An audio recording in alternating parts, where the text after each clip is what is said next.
If you are passionate about your idea, your product, or your service, if you believe in it, then you need to suck it up, put all of your concerns or fears aside, and start public speaking. There is no better way to elevate yourself as an expert, as someone who's knowledgeable and who can solve the problems of your audience. Microphone check, 1, 2, what is this? You're now listening to a brand new episode of the Play Big Faster podcast. Look what you done started. Let's go.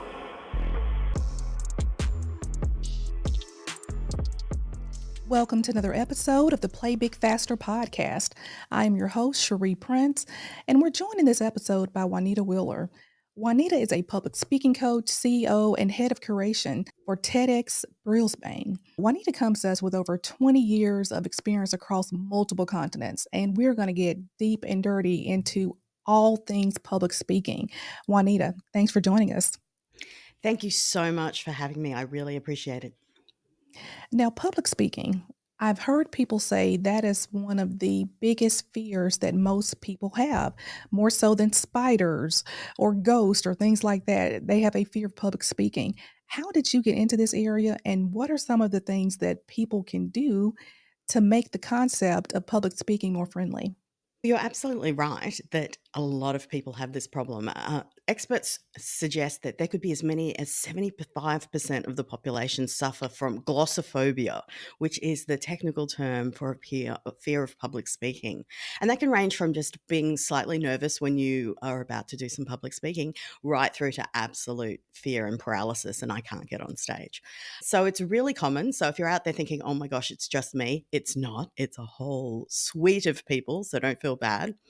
How I got into public speaking is I didn't like it. I loathed it. I would do anything to not have to stand up and speak publicly about something.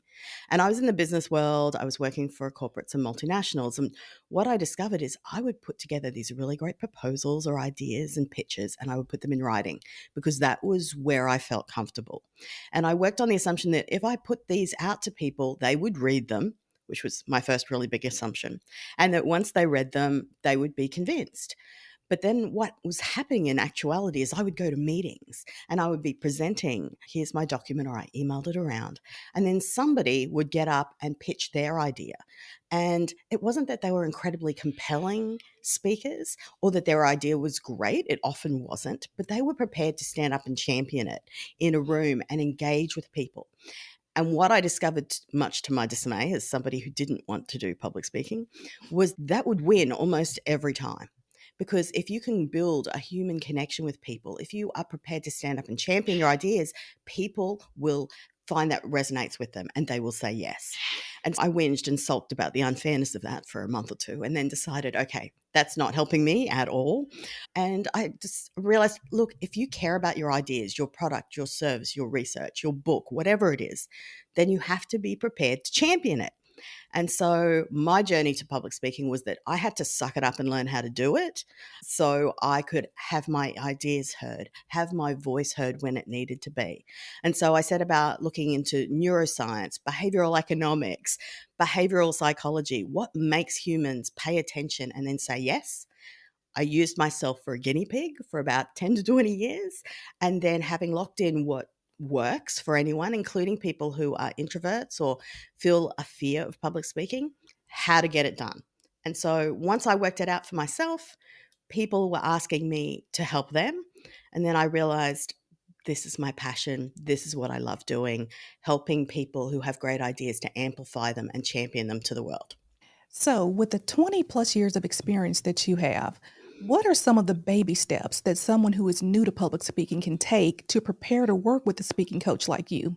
The absolute baby steps, how to get started, is to think about, first of all, public speaking differently. So people will say, come to me, I would never public speaking. I'm like, do you ever speak in public? At a cafe to friends, around the dinner table to family, at work? Because if you are speaking in public, then you are already public speaking. So Right. you are already doing it, so why not learn how to do it really well? First of all, you are public speaking. Unless you are a hermit in your house, you are already public speaking. So you just need to switch your brain to think about it that way. The second thing is People who often feel concerned about public speaking, and this is all mindset work, will think about it in terms of, it's all about me. I'm going to stand there and everyone's going to be looking at me and the focus of attention is on me. And the thing you need to understand is that people who do public speaking well understand it's not about them. It's all about the audience. So if you change your mindset and go, I'm not here to have everyone look at me and pay attention to me. It's not about you. It's about the audience. So how do you serve them? If you have an idea, a product, a service, a piece of research that you know is going to make those people's lives or just their day or even packing their kids' lunches, if you've got something that's going to make their life a little bit better, then you're going to serve them by telling them about it. So stop thinking of public speaking as selling or about you. It's about your audience. And then the other thing you can do is baby steps, as you say, beautiful term. Start small. So start with your next extended family thing. You don't have to get up and give a speech and stand in the corner, but what's something you're really passionate about? An idea or a new piece of research, perhaps something that's going on in your community. Think about how you want to share that idea with them, how you want to make a compelling argument for why it's good or why it's not so good, or how people can get involved, and do it around a dinner table or do it over coffee with a group of friends. Start small and then practice, and you can work up to larger rooms, larger audiences, big stages. So as I'm practicing, because I love a formula or a structure to something. Is there a certain structure like A plus B equals C, E equals MC squared? Is there any sort of structure that new speakers can put together to actually make a compelling speech as they practice? Yes. First of all, it's important to know that no two humans are alike. So every single person that comes through that I coach needs something a little bit different. The topic they're talking about is different. The skills they have when they walk into the room are different or jump on the Zoom call are different. So there are nuances to it all, but there are some basic formulas to it. If you want humans to listen to you, pay attention and be persuaded. So first of all, you need to really have your idea crafted well. So when you finish speaking, what do you want that person, that group of people to say you just spoke about? So the scenario I like to give people is, if someone comes and hears you speak in a staff meeting, at a coffee shop, on a stage, wherever it is, but that person's not the decision maker in their company. So if they hear something and they go, oh my gosh, that was amazing, and they walk away and they tell their boss, who's the person who can make it happen, or buy your product or engage with you for a meeting, and they say, I just saw this most amazing thing, or I heard this most amazing piece of information, and that person then says, what was it? What comes out of their mouth next should be 12 words or less. And it should be exactly what you have made very clear when you speak. This is my idea, in a succinct 12 words or less. So, first of all, work out what your idea that you're going to talk about absolutely is.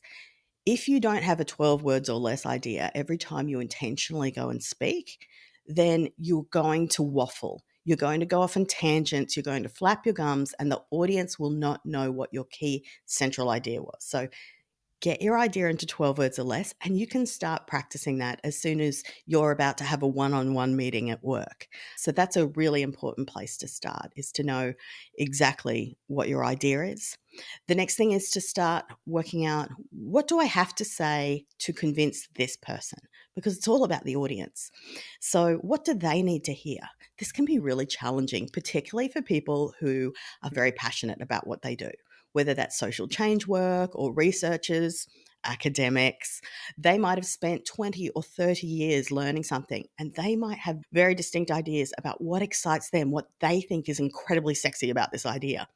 But if that's not going to convince or be of interest to the audience, don't say it. Think about, what does this person need to hear from me to convince them to say yes? And that's what you should do. So your formula should be, have a great idea and be able to explain it succinctly, and then tell your story, the story of your idea or of your speech, in three parts. So the first part is, what is the problem you're trying to solve? Because if you're not solving a problem for them, they are bombarded with ads and information all day. It's not going to get their attention. So what is the problem, not your problem, but their problem, that you're going to solve? That's part one. Part 2 is tell them about your amazing solution that you have come up with. It could be an idea, research, a product, a service, but what is it about your amazing idea that's going to solve that problem so it doesn't exist for them anymore? And then part 3 is paint the picture of what the happily ever after is. If you make a great, compelling case and they believe you, what is their life going to be like when they say yes and adopt it? I love that. So basically, in part three, is that's the transformation. You are selling them the transformation. 100%. So this will not be a problem for you anymore. I had a woman I was working with last week, and we're like, cool, what is your problem? And who are you serving? And she said, I help professional women who are feeling overwhelmed by juggling parenting and career at home and in the office. I'm like, great, that's your problem. That's your first point. And then I'm like, cool, what is your solution? And without going into much detail, she provides one-on-one coaching, but she also fosters this wonderful community of supportive women who help each other to amplify each other and lift each other up, which she explains in some detail. And I'm like, cool, what is the happily ever after? And she says, women who go through my programs tell me that they feel calm and confident both at home and in the office. And I'm like, great. So there is your elevator pitch with your 3 parts. Work out how to say it in 12 words, like your initial idea in your 12 words or less is she's going to help professional women feel calm and confident at home and in the office. So if she has to say it in 12 words or less, that's it. And she has her 3-part pitch for her elevator that she can then elaborate on and make longer or shorter as needed based on the amount of time she has available to speak. And I love the way you've broken that down because public speaking, it's different. Each person's different, each audience is different, and each audience could be considered a different stage that you're on, and you're speaking to a different audience. That's absolutely true. And not only should it be or could it be, it must be. Because to not regard each speech as different, as soon as you have different people in the audience, it's rude and disingenuous to that audience. It's not recognizing that they themselves have priorities and issues and challenges. So if you want to show that you respect them, the best thing you can do is carefully tailor what you're saying to recognize, I know who you are. I have spent the time to invest in doing a little bit of research to find out what your challenges are in your industry, your business, your sector. And let me now tell you that I understand it. I'm going to tell you what your problem is, and I'm going to tell you how I can fix it. And speaking of stages, I mentioned in your introduction that you are head curator of a TEDx stage. Tell us a little bit about that and about how unique TEDx is and the opportunities for speakers. TEDx is an amazing brand. For anyone who's not familiar with it, TEDx is the boots on the ground version of TED Talks, which have been running since 1984. TEDx started a little over 10 years ago with the idea that TED is such a wonderful format for sharing of ideas around the world. Let's put it into local communities. So you get a license from TED, and then a lot of rules that you need to follow, but you get to run TED style talks in your community and build a community to champion local ideas and also ideas that will be of value to your local community. So here in Australia, I run TEDx Brisbane, and we are all about finding those ideas in our community or beyond that are new and novel, that are world changing, or wonderful changes or catalysts for change just at a local level in the local community. And we celebrate those people. One of the great things about the TEDx platform is one of its goals is to find people who have brilliant ideas, but you probably haven't heard of them yet. They're not a household name. Often we find these are people who are doing amazing work, but their skill set is in that work, in that area of expertise. They are not PR professionals. So they have they're doing amazing things and telling no one about it. So part of our great joy is going and finding these people. We work with them. I work with them for about 5 months each in the lead up, and we work individually and as a group, and we help teach them how to champion their ideas in a way that will get audiences to understand it, to be excited about it, and importantly, to take action.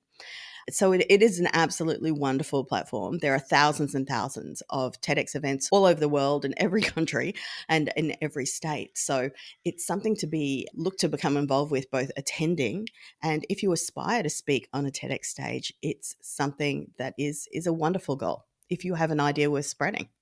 And one thing that you mentioned that sounds a lot like what podcasters do. There are so many people that I meet on this podcast and when I go and guest on other podcasts, they have great ideas, but you may not have heard of them because they are not household names. But it's definitely an awesome platform, TEDx is, to get your ideas out there in a new and fresh way and to let more people know about it.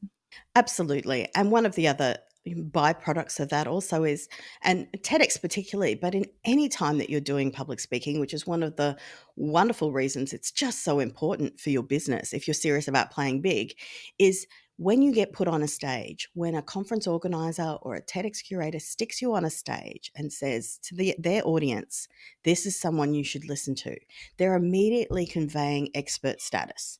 They are telling their community that you are a thought leader in this space, that what you say is well informed and well researched and evidence backed, and it's worthy of their time to listen to you.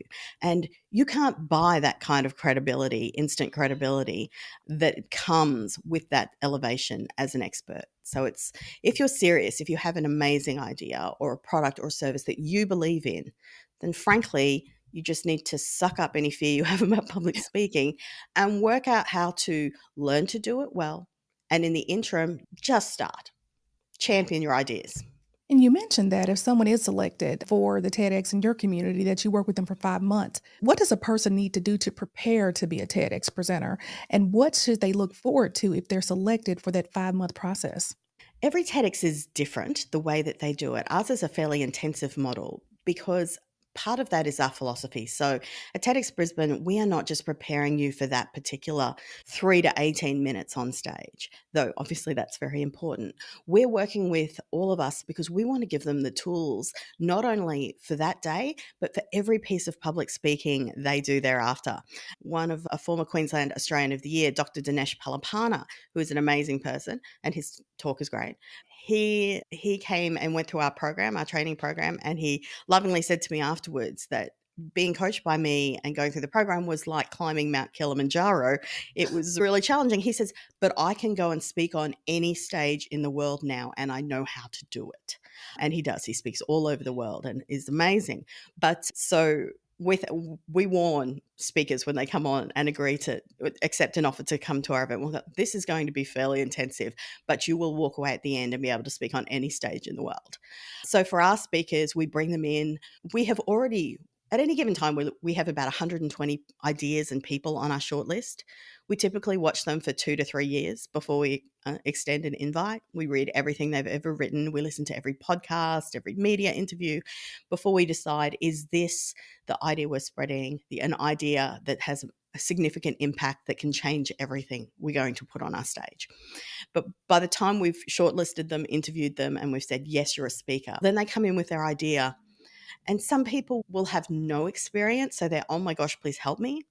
Other people will be on the other end of the spectrum. I've been speaking for 20 years and I know exactly what I'm doing. And we will have warned them in the process before they say yes. We don't care if you have a stock standard talk that you do usually. This is a TEDx. It's totally different. We are not going to use that. It's going to be new and different and exciting. It's a totally different type of platform. But we'll work through them. We'll do exactly what I was saying before. We'll get their idea into 12 words or less. We will then work out what's the strategic objective of this talk. Sometimes, and everyone will usually say, oh, I want 1 million views. And I'll go, okay, but no, probably not.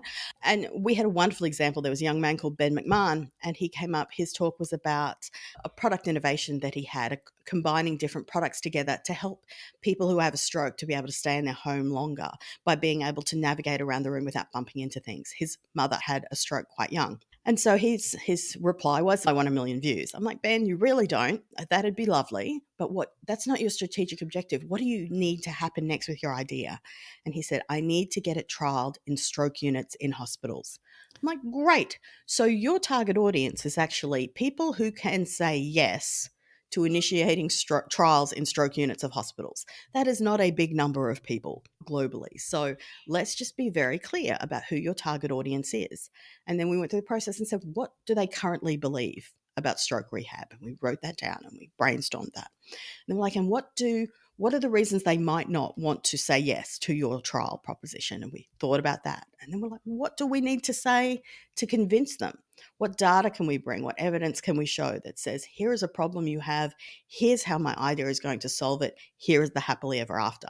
So we go through that process together, and that's planning before anyone starts writing anything in a script, and heaven forbid opening a PowerPoint presentation. So we plan it all out. We know the strategy of the talk before we progress. And then we start drafting, and it's fully curated. So we to and fro. Every script version is checked. We go down, we're checking sentences. We get down to the point where we check every single word. Does this need to be here? Is this helping? We fact check every single line with multiple fact checks anytime you give a statement of fact. So it's fully vetted to make sure that we can stand by it. And we never stick anything on our stage that's questionable in terms of content.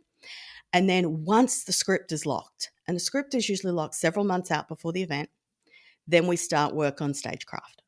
So while the first thing to know is that memorizing a script and rehearsing a script are two totally different things. And people often combine them together.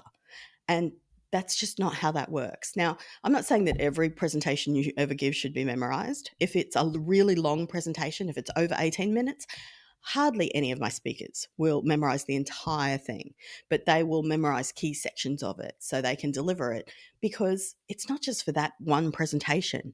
Once they've memorized the answer or the snippet for that particular part, when they explain it, they have that for life. So they can use it again and again at a moment's notice, on a podcast, in an interview, in a media call out, on stage, in a Q&A panel. They have it forever. But memorizing is knowing all the words. And once our speakers have shown it's memorized, we have a date. You have to show it's fully memorized 6 weeks out before, otherwise you're not going to make it to our stage. And then we spend the last 6 weeks refining the actual stagecraft and performance of it, because you memorize until you sound like a robot. And then you spend the next 6 weeks for us, but the next period of time rehearsing it like an actor does, because it's a performance. And people who say, oh, I don't like the idea that public speaking is a performance, then send an email.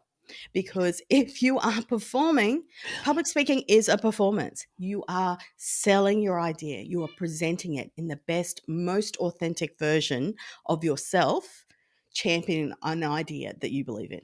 So, Juanita, if you had just one piece of advice to give entrepreneurs on public speaking and how to play big faster with public speaking, what would it be? If you are passionate about your idea or your product or your service, if you believe in it, then you need to suck it up, put all of your concerns or fears aside, and start public speaking. You can start small, but there is no better way to elevate yourself as an expert, as someone who's knowledgeable and who can solve the problems of your audience. You can start small, but start. Love it. So, if someone wanted to contact you just to get more information about public speaking or to work with you, what is the best way to contact you? You can visit my website, which is fullandfrank.com. I also have a link tree, which will be in the show notes, and it will have all of my latest offerings, including some free guides. 2 of them will probably be really helpful. One is how to get started in public speaking, and the other is how to grow your business in public speaking. Or you can just follow me on LinkedIn at Juanita Wheeler. Juanita, thank you so much for being with us today. Thank you so much for having me. It has been a delight. And everyone else, if you have not followed the podcast on Apple or Spotify, please do so, or subscribe on YouTube. And until next time, play big faster. Thanks for listening to this episode, and remember to play big faster.